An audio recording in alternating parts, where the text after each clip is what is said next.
Bem, meus queridos irmãos e irmãs, companheiros do ideal espírita, que essa paz, que essa serenidade, que a bênção do Mestre Jesus possa se fazer presente neste ambiente de paz e de amor, e que a partir deste momento todos nós possamos ser assim muito bem envolvidos numa única finalidade, num único objetivo, que é a busca, a compreensão e o entendimento das palavras de Jesus. Se possível, tudo com base na doutrina espírita, que é hoje um tipo de doutrina que já permite o melhor aprofundamento em termos de conhecimento, e também temos certeza que já começa a despertar dentro de mim, de você e de todos nós, um desejo imenso de podermos tentar diminuir, reduzir as necessidades e as dificuldades do nosso próximo. Dando sequência a um trabalho que nós estamos desenvolvendo, nós vamos fazer uma interpretação de um texto, de uma passagem do Evangelho de Jesus. Esse texto está contido no Evangelho de João, capítulo 2, versículos de 1 a 11. Trata-se de bodas de Caná. Vocês já devem ter até ouvido falar nessa passagem. Trata-se do primeiro milagre de Jesus. Foi quando ele transformou a água em vinho. Mas nós não vamos gastar o tempo que temos tentando interpretar, entender, compreender como, de que jeito, qual modus operandi, de que maneira Jesus conseguiu transformar a água em vinho. Esse é um verdadeiro desafio às leis da química e da física, não é a nossa especialidade, nem é o caso do objetivo do estudo dessa noite. Então, não o como, mas nós vamos tentar entender, compreender o porquê. Esse é o objetivo. O porquê Jesus transformou a água em vinho. Mesmo porque Allan Kardec, logo no primeiro parágrafo do Evangelho segundo o Espiritismo, ele diz que o Evangelho do Cristo se divide em 5 partes. Os milagres, as profecias, a vida de Jesus, a posição da igreja e o ensino moral. Isto. Ele diz ainda que vamos deixar de lado os 4 primeiros. Os milagres, as profecias, a posição da igreja, a vida de Jesus, e vamos ficar somente com o ensino moral. Diz ele que uma vez compreendida, entendida essa parte do ensino moral contido no Evangelho, essa é a parte mais importante, essa é a parte mais relevante, essa é a parte que pode nos tornar seres humanos bem melhores. Diz ele que essa limitação da compreensão. O que nós poderíamos entender por limitação da compreensão? Seria baixo nível espiritual da nossa parte. Seria pouco entendimento dos ensinamentos de Jesus. Seria distância das leis de Deus e da proximidade do Cristo. Tudo isso seria limitação da compreensão. E essa limitação da compreensão, ela limita os nossos movimentos, limita a nossa vida e nos causa escravidão. E essa escravidão, referente à limitação da compreensão, é a pior escravidão que existe. Sabe por quê? Porque na vida nós lutamos com uma série de adversidades, a todo momento, no cotidiano, no dia a dia. Allan Kardec foi muito preciso na questão 920, quando ele pergunta assim: é possível a plena felicidade na Terra? E as entidades benevolentes do plano espiritual respondem: não, o planeta Terra é um planeta de provas e expiações. Nós vamos alternar momento de provas e expiações e momentos felizes. E esses momentos felizes, para se conseguir, ainda depende de muita vontade, de muita determinação, de muito esforço de nossa parte. Numa outra situação, no Evangelho de João 16, 11, Jesus diz assim: no mundo tereis aflições. Isso, então nós já temos duas adversidades. Allan Kardec na 920, Jesus no Evangelho de João, dizendo que no mundo tereis aflições.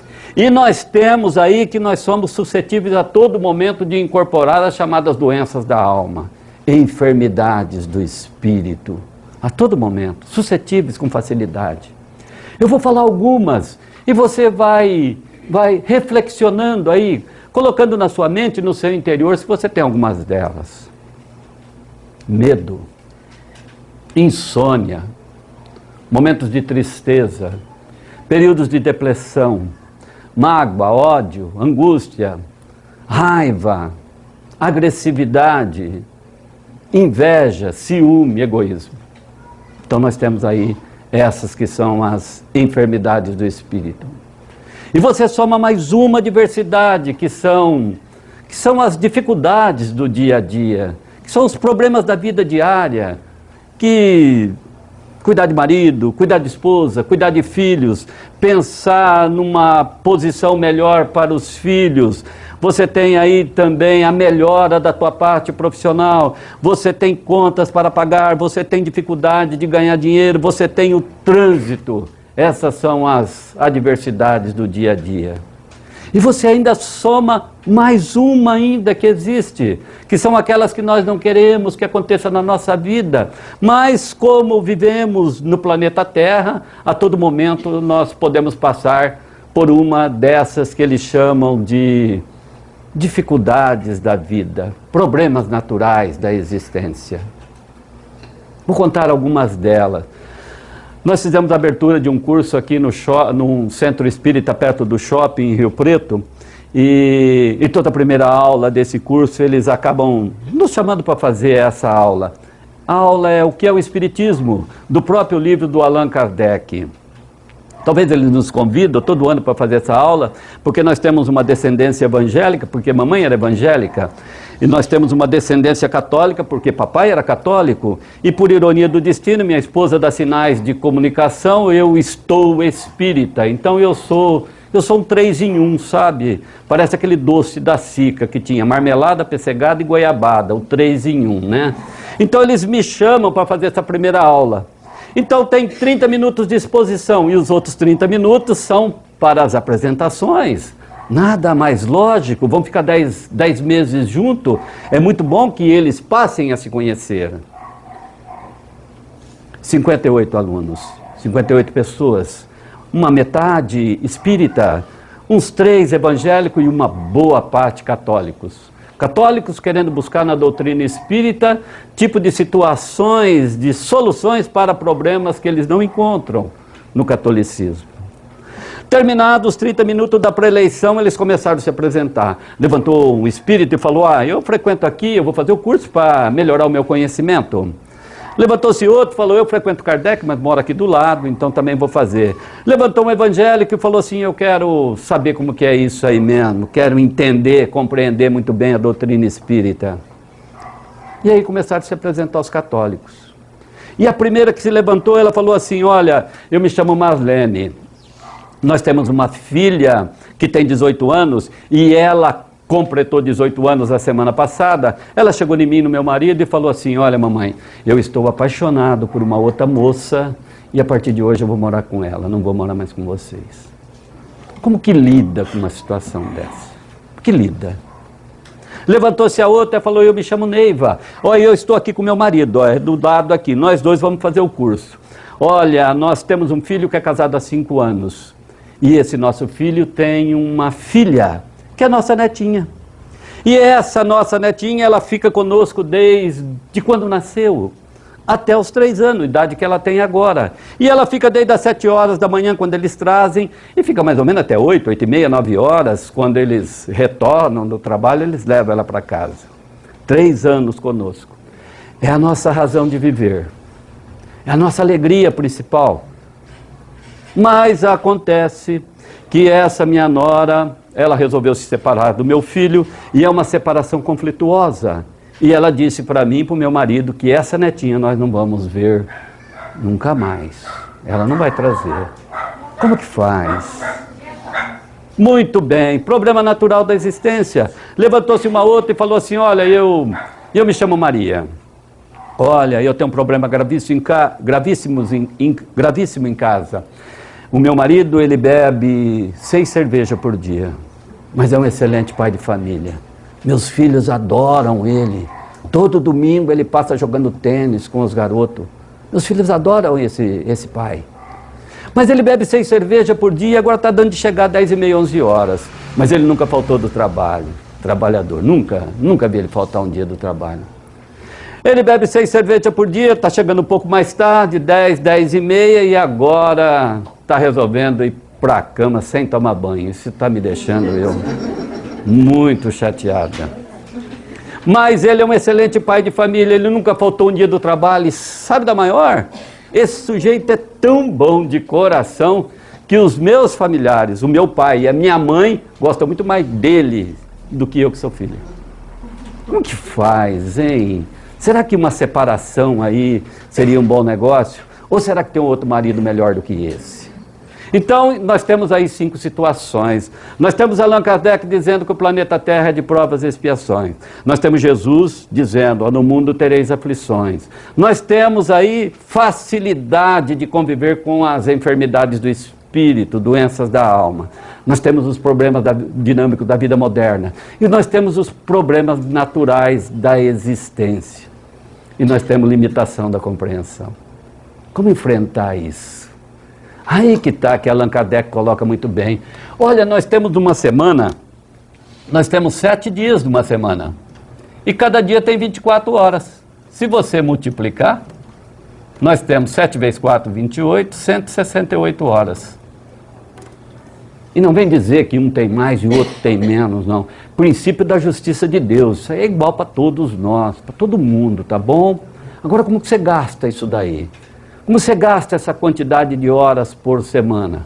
Bem, nós diríamos que o ideal é a pessoa trabalhar, o corpo físico precisa trabalhar, é bom. Ociosidade causa as chamadas doenças da alma, enfermidades do espírito. Então nós, pela CLT, 45 horas por semana trabalham. Bem, isso é bom para o corpo físico, mas o corpo físico também precisa de repouso. 7 horas por dia é o ideal, menos de 6 é pouco, mais de 8 é muito. Então 7 vezes 7, 49, vou arredondar para 50 para dar conta certa, em repouso. Aí você fala assim, mas o corpo físico também precisa de alimentação. 2 horas por dia, 15 horas para a alimentação, também é necessário. Aí você vai falar assim, mas eu preciso fazer uma atividade física, é muito bom. Eu preciso assistir uma novela, 2 novelas por dia. Então vamos lá, mais 15 horas para novela ou atividade física, 30, 80, 125. 125 para 168, sobra 43. Bem, com todas as adversidades muito bem colocadas por Allan Kardec, nos colocando como a nossa limitação da compreensão, nós temos aí o espírito, que faz parte do corpo também. O espírito é uma maravilha, é algo extraordinário, que toca a vida. Ele que move a gente para ir para cá e para lá, ele que pensa, que raciocina, se tirar, pronto, nós estamos desencarnados. O espírito fora, o corpo não faz mais nada. É uma parte principal e é frágil. E é frágil. E nós dedicamos muito pouco tempo no fortalecimento do espírito por semana. E temos que enfrentar a todo momento enfermidades da alma, mundo de provas e expiações, aflições, dinâmica da vida moderna, problemas naturais da existência, com muito pouco tempo dedicado ao fortalecimento do espírito. Quer entender melhor? Olha, tinha uma empresa que precisava de dois funcionários. Essas empresas, quando precisam de trabalhadores, eles recorrem a uma situação muito comum. Vão lá e colocam um anúncio no jornal. Na semana seguinte aparece lá uma quantidade de candidatos e o chefe do departamento pessoal, ele seleciona e ficou só com 2. 2 foram os escolhidos. Chegou nos 2 e falou assim, olha, vocês foram os escolhidos, mas para começar a trabalhar ainda depende de um último teste. E nós vamos fazer esse último teste com vocês amanhã cedo. Essa empresa ficava ao lado de um morro, de um monte, de uma pequena montanha de mais ou menos 150 metros. Uma quadra e meia. Então ele disse, estejam aqui amanhã cedo e vocês vão trazer 20 grãos de feijão. Esses grãos de feijão vocês vão subir o morro com eles embaixo da sola do pé com a palmilha do sapato. Combinado? Combinado? Então até amanhã cedo. No outro dia de manhã o gerente, o chefe do departamento pessoal chegou e falou, trouxe os grãos de feijão? Trouxe, então coloca. Colocou? E você trouxe? Trouxe. Coloca. Colocou? Colocou. Então comece a subir. E os dois começaram a subir. Nos primeiros 50 metros, um terço do trecho, um deles sentou e reclamou com o outro. Falou, olha, não dá mais. A dor é intensa. Não consigo, estou sofrendo muito. O outro, muito amoroso, chegou e falou, olha, eu te dou o braço. Você pega aqui, com um pouquinho de esforço você consegue. E ele realmente conseguiu. Subiu mais um pouco, 100 metros, 2/3 do trecho. Aí ele sentou de novo e falou, olha, infelizmente agora não dá mais, a dor é demais, o sofrimento é intenso, não consigo, é muita dor. Aí o outro chegou e deu um cutucão de fé nele, né, de esforço, falou, poxa vida, você é casado, você tem 2 filhos, você paga aluguel, você precisa desse emprego, vamos lá, um pouquinho mais de esforço, você consegue. E ele se levantou cambaleando e continuou a subir, e os dois conseguiram chegar até o topo do monte. Moral da história? Os dois seriam contratados. Conseguiram passar no teste. Só que lá em cima surgiu um fato completamente diferenciado. Que esse, que reclamou demais, a hora que ele tirou o sapato, ele percebeu que a sola do pé estava toda ensanguentada. A fricção com os grãos de feijão. E ele tirou assim, olhou e falou, nossa, nunca sofri tanto na minha vida, que dor que eu estou passando. Aí ele olha para o outro e fala, mas espera aí, tem alguma coisa errada. Eu estou com o pé todo dolorido, e você até agora não reclamou de nada. O outro falou assim, olha, qual o problema? Ele falou, o problema é que eu acho que você não colocou os grãos de feijão. Você colocou? Ele falou, coloquei sim, quer ver? Está aqui, ó. Ele falou, mas então você tem que me explicar por que que eu sofri tanto? Por que que meus pés estão doendo dessa maneira? E você não reclama em nenhum momento de dor? Aí o outro falou assim, é que eu dei uma leve cozinhada nos feijões antes de pôr embaixo da sola do pé. Você teria se lembrado disso? Você teria? Nem eu. Mas daí nós podemos deduzir o seguinte, quem sabe mais, sofre menos. Essa é uma realidade. Quem sabe mais, sofre menos. E isso não é só na parte profissional, não. Esse quem sabe mais, sofre menos, não é para o indivíduo que é melhor profissional. Ele é muito mais competente, ele ganha muito mais dinheiro, ele tem muito mais progresso na vida, muito mais prosperidade. Não é só nesse caso, não. Esse também nós podemos trazer para a parte espiritual. Allan Kardec tem razão. Ele diz, quem conseguir avançar um pouco mais, quem conseguir ir um pouquinho mais além, dedicar um pouco mais de tempo, dedicar um pouco mais de tempo numa oração de manhã, dedicar um pouco mais de tempo numa meditação durante a semana, pegar lá seus 15, 20 minutos e dedicar única e exclusivamente para você, deixar marido, filhos, trabalho, televisão, tudo de lado, se retirar num canto e ficar tranquilo, fazer uma introspecção interior. O que é que me faz feliz? O que está sendo meus pontos de sofrimento? O que me deixa infeliz? O que eu preciso fazer para melhorar? O que eu preciso tirar algo que está errado na minha vida? Allan Kardec diz que nós precisamos avançar, trabalhar mais em prol do semelhante, buscar atividades que possam beneficiar o nosso próximo, avançar espiritualmente. Então ele fala com clareza, todo aquele que avançar um pouco mais, terá muito mais condições de lidar com todas essas adversidades naturais da existência. Mas vamos ao ensinamento, vamos ao texto do Evangelho, para ver o conteúdo disso daí e por que Jesus Por que tem isso no Evangelho? Vamos lá. Mas para entender isso daí, para compreender, nós vamos precisar fazer uma viagem no tempo. Não é uma viagem muito longa, não, sabe? Nós vamos ter que retornar mais ou menos aí quase 2000 anos. E tem uma outra condição. Para fazer essa viagem, Jesus tem que ir conosco. Será que essa companhia é boa para você? Se for boa, vamos fazer essa viagem então. Nós vamos até o ano 30 da era cristã, na aldeia de Nazaré. Jesus, seus 30 anos, corpo atlético, cabelos longos, jogado nas costas, olhar calmo, sereno e tranquilo. Se você, porventura, sexo feminino, teve uma encarnação nessa época de Jesus, teria se apaixonado por ele, não tenham dúvida.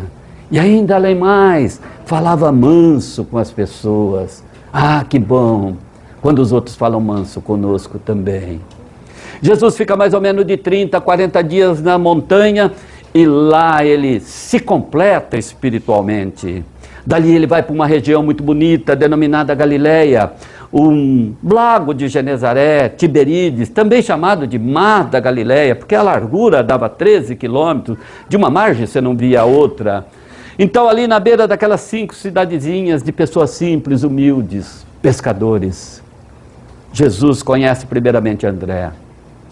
André olha assim para o lado do lago, tem um sujeito muito grosseiro, alto, forte, de olhar agressivo e fala para Jesus: esse é meu irmão, Simão. Jesus olha para ele e fala: a partir de hoje você vai se chamar Pedro e serás um pescador de almas. Um pouco mais acima do lago, conhece Zebedeu, um rico comerciante, chamando a atenção dura e agressiva de seus 2 filhos. Naqueles tempos, os filhos eram muito difíceis de educar. Hoje é muito mais fácil, né? Mas ele chamando duramente a atenção dos 2, um Tiago maior, o outro João.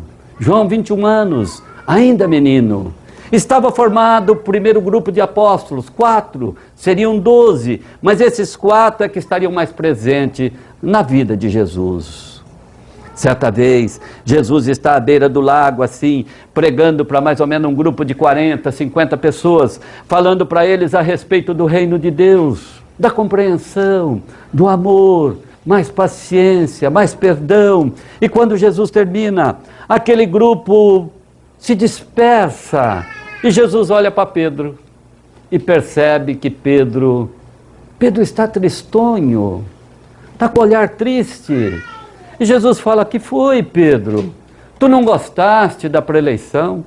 Não achou bom esse assunto a respeito do reino dos céus, do reino de Deus? Pedro olha para Jesus e fala assim: gostei sim, mestre. Achei muito interessante, achei muito bom. Mas acontece que lá em casa eu tenho uma família enorme e eles não vivem somente do reino de Deus. Eles precisam do alimento físico também, para o corpo físico. E hoje eu não pesquei nenhum peixe e não tenho dinheiro para comprar, para levar para eles. Jesus olha para Pedro e fala: tudo bem, Pedro? Por que então não mudar a estratégia? Por que não pescar diferente? Por que não avançar um pouco mais, um pouquinho mais de esforço? Por que não jogar as redes em águas mais profundas? Pedro até poderia contestar Jesus. Ele poderia muito bem dizer assim: espere aí, mas você chegou aqui faz uns 30, 40 dias, eu pesco nesse lago aqui há mais ou menos mais de 15 anos, e tu queres me ensinar a pescar? Ele poderia ter contestado Jesus, mas ele não contestou não. Você prestou bem atenção nesse ensinamento quando Jesus fala assim: por que não mudamos a estratégia? Por que não fazer diferente? Por que não avançar, fazer um pouco o esforço mais? Por que não jogar as redes em água mais profunda? Você tem algum projeto parado na sua mente? Você tem algum sonho que não está se concretizando? Tem algum ponto de sofrimento na família? Tem algum obstáculo, alguma dificuldade que não quer ceder? Você observou bem essas palavras de Jesus quando ele falou assim: mude a estratégia, faça diferente, tente um outro jeito, pouco mais de esforço, vamos avançar um pouco mais, vamos jogar as redes em águas mais profundas. E Pedro foi, não contestou. E o resultado não foi outro, o barco voltou abarrotado, lotado de peixes. Jesus fica mais uns 15 dias ali naquela região da Galileia, e ele resolve voltar com os seus discípulos, esses 4, para a sua cidade natal, Nazaré. Quando Jesus vai chegando pertinho da cidade, assim, pertinho da sua casa, eis que Maria de Nazaré, Maria, mãe de Jesus, quando ela vê seu filho chegando, seu coração transborda de alegria. Com toda a felicidade do mundo, ela corre, abraça Jesus e diz para ele: Deus atendeu todas as minhas orações e todas as minhas preces, filho. Que bom que você veio. Hoje nós temos um casamento em Caná. E o pessoal é muito amigo da nossa família. E naqueles tempos eles valorizavam muito esse processo de união das famílias. E Jesus falou: eu preciso muito ir com a minha família até esse casamento. Você vem conosco. Jesus falou: se eu puder levar meus discípulos, meus amigos, estamos indo. E foram para Caná. Não era muito longe de Nazaré, mais ou menos 6, 7 quilômetros, 1 hora e meia de caminhada a pé. Naquele tempo era na sandália. E quando eles chegaram em Caná, imagina você, quando você vai numa festa de casamento ou de aniversário. Estava todo mundo bebendo, comendo, alegre, cantando. E naqueles tempos era muito comum, muita comida, muita carne de porco, de ovelha, de carneiro e muito vinho. Dá-lhe vinho. O vinho era sinônimo de alegria, muito vinho. Jesus, seus discípulos e Maria se acomodam num canto aqui do salão. Em determinado momento, Maria olha lá para o fundo do salão e ela percebe que os pais dos noivos estão tristonhos, estão com o olhar entristecidos. E ela deixa aqui, vai até lá no fundo e fala para os pais do noivo, fala: nossa, mas por que tanta tristeza? A festa está tão bonita, todo mundo comendo, bebendo e se divertindo. E vocês tristes, o que está acontecendo?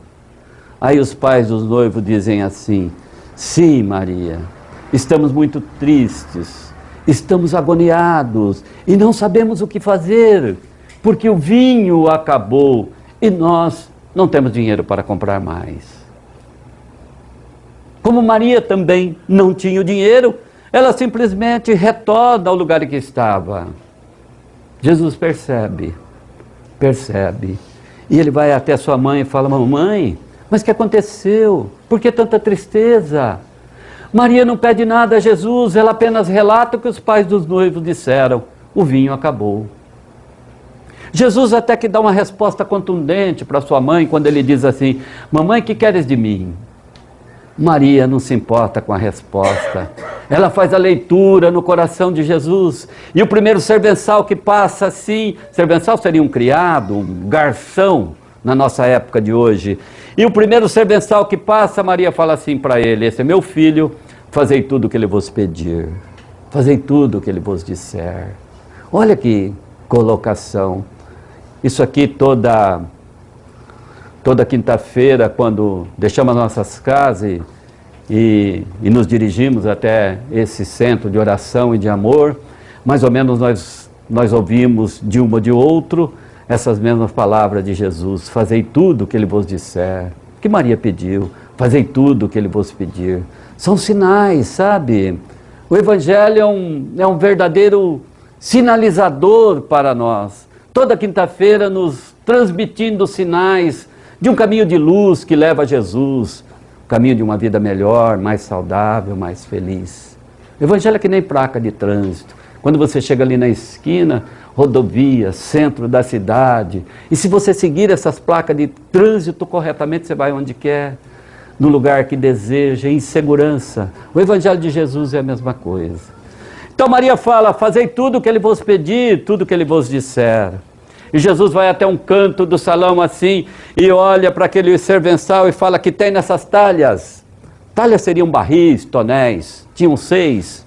E o servençal responde: nessas talhas tinham vinho, mas agora nós só temos um restinho e eu vou servir pela última vez. Jesus olha do outro lado e fala: e que tem nessas outras talhas? Eram talhas de pedras, sabe? E o servençal fala assim, essas daí estão vazias. Jesus fala assim para ele, então encha-as de água.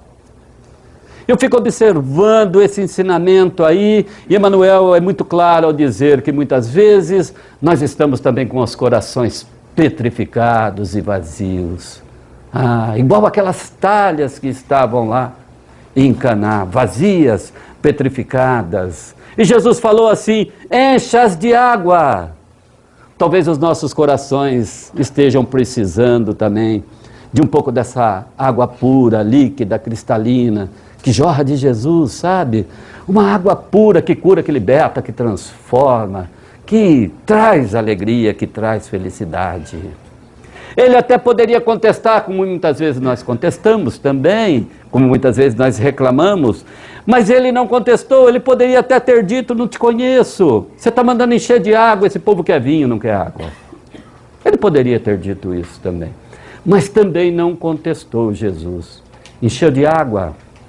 Jesus falou, mistura esse pouquinho de vinho que sobrou nessas outras talhas com água. Ele foi lá e misturou e falou, agora você vai lá e serve. E o servençal foi lá e começou a servir. Passado alguns minutos, aquele pessoal que começou a beber essa segunda remessa desse vinho transformado, eles se levantaram e todos foram até os pais dos noivos cumprimentar eles e agradecer. Falou assim, nossa, mas o que aconteceu? O vinho que serviste até agora estava de excelente qualidade, e essa remessa que vem vindo agora é muito melhor ainda, o gosto é muito mais delicioso. O que você fez? Sabe por que eles foram fazer isso? Porque naqueles tempos tinha algo muito comum, as festas duravam 2 dias, e por uma questão de economia, por uma questão de jogada de marketing, há muitos festeiros ainda fazem isso. Sabe o que eles faziam? Os organizadores da festa, eles serviam primeiro o vinho bom e na segunda remessa serviam o vinho horrível, ruim. Sabe por que eles faziam isso? Porque o pessoal, depois que estava beberricado, já estava todo bêbado, qualquer coisa que você desse para eles, eles tomavam mesmo e nem sentia diferença. Meu grupo de amigos era assim, nós tínhamos um grupo que nós bebíamos uma caixa de cerveja, até um determinado momento nós bebíamos a marca que nós queríamos. Quando o botequeiro chegava e falava assim, acabou essa marca que vocês querem tomar, nós falávamos, traz o que você tem, Malte 90, Kaiser, o que você tiver aí, pode trazer que nós vamos tomando mesmo. Então era muito quente também, pode trazer, se estiver quente, não estiver gelada, traz que nós tomamos. Então era muito comum naqueles tempos, servir o bom e depois servir o vinho ruim, porque o pessoal nem sentia a diferença. Bem, e aí que essa festa que estava projetada para durar 2 dias, ela passou para 3 dias. Mas Maria, Jesus e os apóstolos, eles não ficaram até todo esse tempo, não. Em determinado momento se despediram do pessoal e começaram o caminho de volta para Nazaré. No caminho de volta, Pedro, ele abeira-se de Jesus e fala assim, mestre, tem algo errado. Você prega um negócio para nós e aqui você fez totalmente ao contrário daquilo que você fala. Olha, você sempre condenou o excesso. Você sempre foi contrário à bebida de álcool. Olha o que você fez aí. Ao transformar essa água em vinho, esse pessoal vai ficar mais um dia comendo e bebendo. Eles vão se exceder muito mais e vão beber muito mais. Jesus olhou para Pedro e falou, Pedro, vem cá. Olha, vou te dizer um negócio. Eu não te mandei amar o inimigo? Mandou, mestre. Eu não te mandei você gostar de quem não gosta de você? Mandou, mestre. Eu não te mandei você fazer o bem a quem te faz o mal? Mandou, mestre. Olha, Pedro, se eu te mandei amar o inimigo, o que não fazer por um amigo e o que não fazer por uma pessoa da família? O que não fazer para uma pessoa da sua família, Pedro? Pedro, quando eu transformei a água em vinho, não me pergunte o como, me pergunte o porquê. Eu fiz assim porque eu devolvi a felicidade à minha mãe. E devolvi também a felicidade a um grupo de pessoas que estavam tristes e agoniados. Quando eu fiz isso, Pedro, eu não fiz com o intuito de cometer excesso e de incentivar as pessoas a beber. Eu fiz para levar um recurso a pessoas que estavam necessitadas naquele momento. Então, não o como, mas o porquê. Bem, desse texto do Evangelho nós poderíamos tirar as 8 situações chaves para tentar entender, compreender e trazer para o nosso cotidiano. Por uma questão de tempo, nós vamos resumir para apenas 4, de 2 em 2. A primeira que nós temos é que Jesus foi com sua família a uma festa de casamento. Isso, ficamos primeiro com o casamento. O casamento é um projeto de Deus que ele leva à união de 2 pessoas, e nós não podemos negar que o casamento é uma festa, é uma alegria imensa, e é um projeto de sonhos para aqueles 2 que agora vão enfrentar uma vida completamente diferente.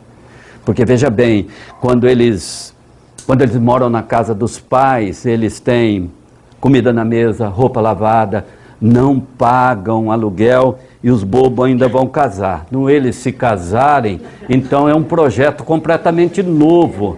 É muito mais responsabilidade. Aí eles têm que trabalhar, têm que subsistir, têm que pagar aluguel.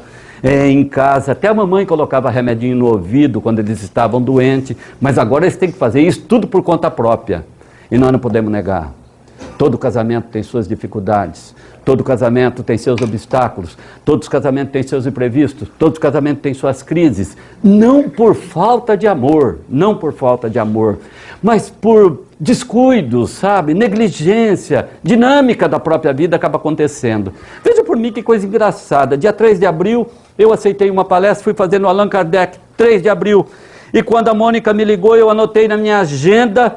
E cheguei em casa, coloquei em cima da mesa assim. Minha esposa chegou e falou assim: nossa, você marcou a palestra no dia 3 de abril? Falei: marquei sim, qual o problema? Ela falou: o problema é que é dia do meu aniversário, você não tem consideração nenhuma para comigo. Aí ficou bicudo uma semana. E veja bem, a mulher, quando é rejeitada, ela é um problema para 2 ou 3 encarnações. Eu começo a imaginar que essa limitação da compreensão é muito maior nas mulheres do que nos homens, viu? Então, não é falta de amor, é descuido, pequenas negligências, dinâmica da própria vida acaba acontecendo. Crise, problema, obstáculos, imprevistos. Lá em Caná, nós também tivemos uma crise, num casamento. Nós também tivemos um imprevisto. E o casamento é uma festa, e a festa tem que continuar por muitos e muito tempo. E lá ia acabar. A festa ia terminar. Sem vinho, a festa ia acabar. E tem muitos casamentos que acabam por pequenas crises, pequenos problemas, pequenos imprevistos. Mas lá o casamento não acabou e nem a festa acabou, porque lá tinha a presença divina de Jesus. Então o texto nos mostra, o texto nos orienta, que essa proximidade da crença em Deus e da proximidade de Jesus, ela fortalece o casal, fazendo com que eles possam lidar de uma maneira mais facilitada com as possibilidades de obstáculos, dificuldades, imprevistos e crises que possam surgir no casamento. No segundo momento, eles foram a Caná e Jesus foi com a sua família. Nós temos aí outro processo chamado família. Nós não podemos negar que a família é o local, é o cenário onde nós chegamos lá e despejamos todas as nossas alegrias, todos os nossos sucessos. Mas nós também temos que entender que somos vulneráveis e nós temos que entender que todas as famílias têm seus pontos de sofrimento. Não adianta negar. Não vamos ser ingênuos, toda família tem seus problemas. Porque quando a primeira família ali de 5, 6 pessoas, Emmanuel diz que em 5, 6 nós já temos 2 espíritos difíceis. E quando o indivíduo casa, ele vai lá, negocia a moça, não ele negociar a noiva, o noivo vem um sogro e uma sogra de presente. E junto vem um pacote fechado, uns meia dúzia de cunhado, tio, sobrinho. Então aquela família de 5, 6, ela já passa a ter 26. Então aumenta os pontos de sofrimento. E aí sempre tem. E o engraçado é que quando existem os pontos de sofrimento dentro da família, se o ponto atingir um, atinge a todos. Todos sofrem, não adianta, todos sofrem. E na maioria das vezes, devido à nossa limitação da compreensão, o nosso processo de ajuda não é da maneira que Jesus fez. eu fiz única e exclusivamente para devolver a felicidade para minha mãe. Geralmente o nosso processo de ajuda.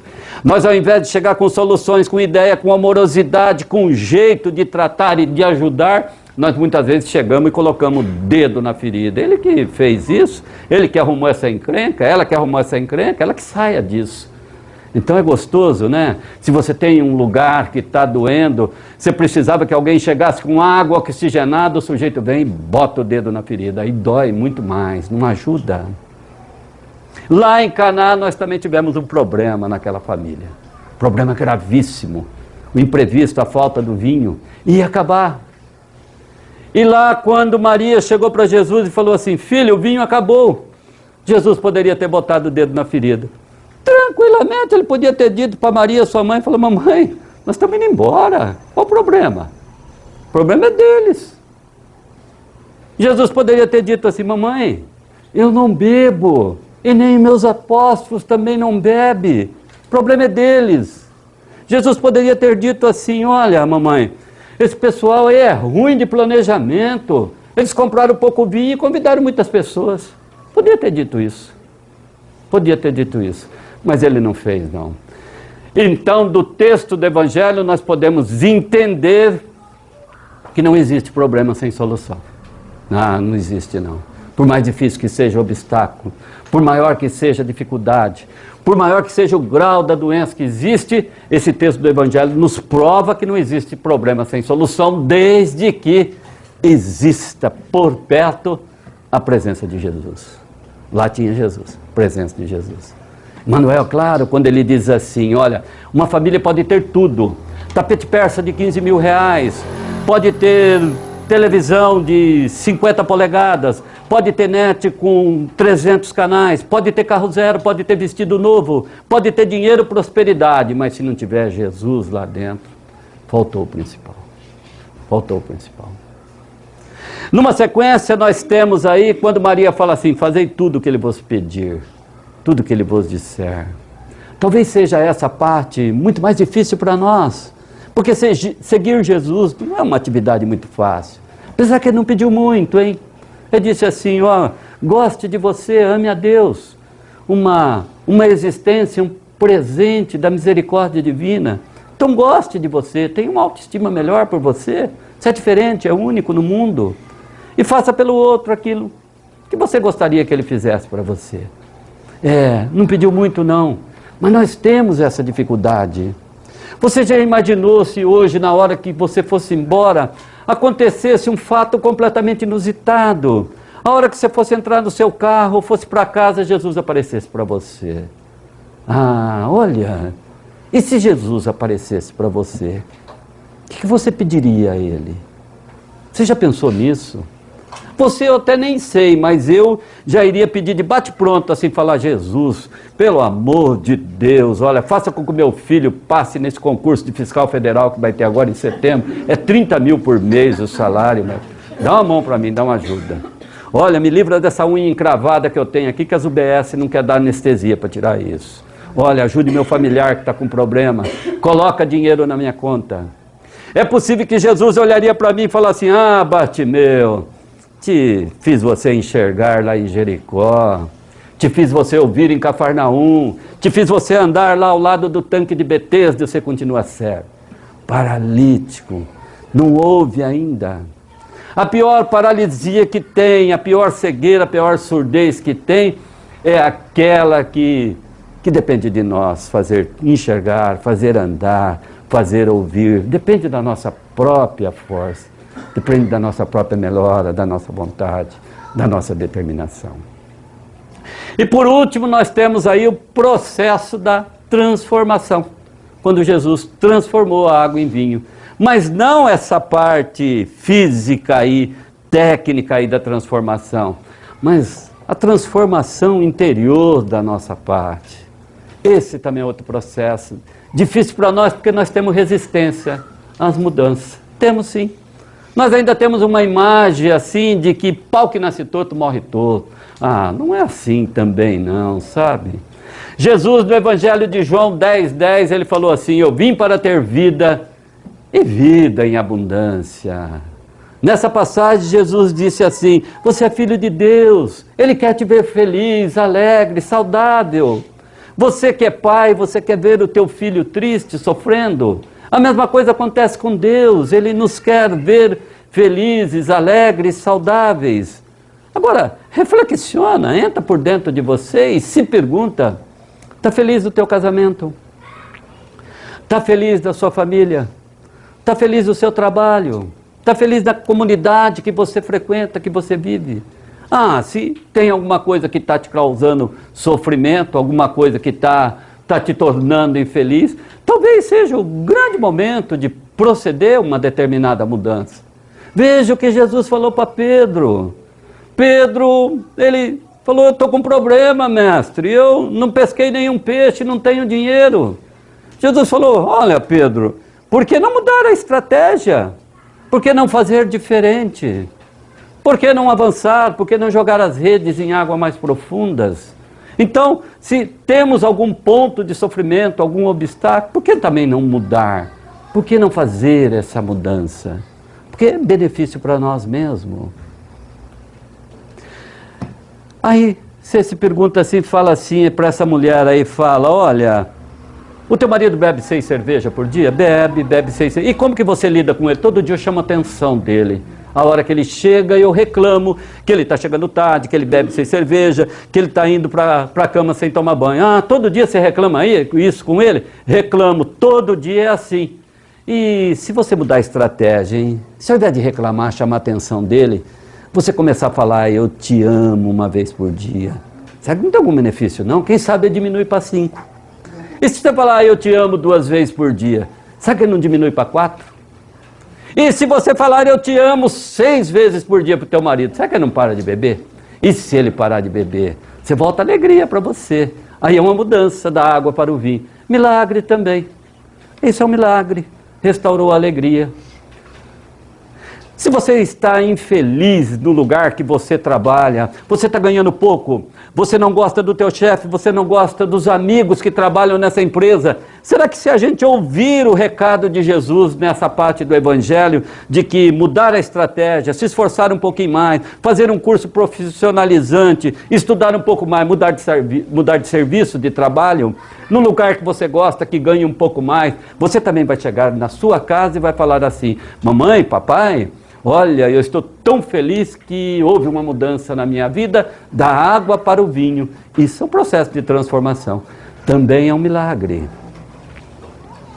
O Dr. Luiz Carlos é um senhor excelente orador, é lá daquelas bandas de Santa Fé, lá de Jales, lá, ele esteve no nosso centro e ele fez uma palestra e contou uma história lá, que certa vez ele estava falando sobre os infortúnios ocultos, e um casal que estava sentado na primeira fileira, um casal de idosos já, quando ele terminou, o casal chegou até ele e falou assim: olha, nós temos um filho no caminho da droga, ele tem 35 anos. O doutor Luiz Carlos falou assim para eles, falou: traz ele aqui. Eles disseram: ele não vem. Interna ele não vai. Ora, que jeito que vocês lidam com ele? Olha, todo dia quando ele chega assim drogado, alcoolizado, nós chamamos a atenção duramente dele, todo dia, que nem parece nosso filho, devido à formação que temos, ele tem essa formação, não é possível, não entendemos como isso aconteceu. Aí o doutor Luiz Carlos falou a mesma coisa que Jesus falou para Pedro: pensa um jeito diferente, será que não tem? E esse casal foi para casa matutando e discutindo. Olha, sempre quando a colocação do Evangelho nos incomoda, sabe? Quando as colocações do Evangelho nos incomodam, é a melhor parte para nós, porque nos faz refletir. E quando nos faz refletir é muito bom, a gente começa a pensar diferente. E esse casal foi para casa pensando, refletindo, até que em determinado momento o marido falou para a esposa: velha, vamos fazer o seguinte, eu fico de plantão hoje, amanhã fica você. Nós vamos todo dia aguardar o nosso filho chegar e ao invés de chamar a atenção, nós vamos dar amor. Vamos trocar a agressividade pela amorosidade. Vamos ver o resultado? Então vamos. 2 horas da manhã o menino chega, abre a porta, o pai fala assim para ele: filho, que bom que você chegou, papai estava te esperando, quer que eu esquente um copo de leite para você tomar? Você acha que a reação foi amorosa? Não, foi agressiva. totalmente agressiva. Vai saber o que esse jovem falou para aquele pai. No outro dia, a mãe. 2 horas da manhã, o filho chega, abre a porta, a mãe fala: filho, quer que a mamãe esquenta um arroz com feijão, que frita um bife para você? Você deve estar com fome, filho, quer? A reação também agressiva. No outro dia o pai, reação agressiva. No outro dia a mãe, reação agressiva. E assim uma semana, teria desanimado? Com um mês? Não, uma semana, um mês, 2 meses assim, na mesma batida, na mesma esperança, na mesma determinação. E assim foi até que no 3º dia do 3º mês, o menino entrou, o pai falou: quer um copo de leite, filho? Ele falou: quero sim, papai. Pode esquentar, põe na mesa e vamos conversar. No outro dia a mãe, o menino chega 2 horas da manhã, a mãe: quer que eu frite um bife para você, esquenta um arroz com feijão? Quero sim, mamãe. Pode esquentar, pode fritar, eu vou comer com você. Moral da história, hoje o menino está completamente transformado, sabe?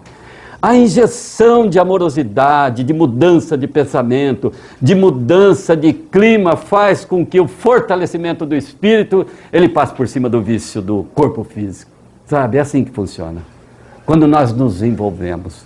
Então, essa família voltou novamente ao ambiente feliz, porque o rapaz, ele voltou com a esposa que tinha se separado. Os 2 filhos que estavam com a esposa voltaram a conviver juntamente com aquela família. E aí restaurou a felicidade naquele lar. Isso é uma mudança da água para o vinho. Isso é um verdadeiro milagre. Mas não o milagre que nós ficamos esperando de Jesus, que Ele possa nos trazer de uma hora para outra. Mas sim o milagre da fé, da determinação, da perseverança, do envolvimento. Quando nós nos resolvemos aproximar um pouco mais do Cristo, ou avançar um pouco mais na parte espiritual, da maneira como Allan Kardec nos colocou, nós fortalecemos a nossa mente. A nossa alma fica muito mais forte, sabe? Nós nos envolvemos de uma outra maneira, então todas aquelas dificuldades que pareciam impossíveis de se resolver, de se eliminar, com o fortalecimento da alma, a presença de Jesus, a crença em Deus, nós praticamente nos fortalecemos. O espírito fica muito mais forte. É meu desejo, é nosso desejo, que amanhã, no raiar de um novo dia, todos nós possamos ter o Mestre Jesus como a nossa principal companhia. Assim vai ser, assim será, e que assim seja.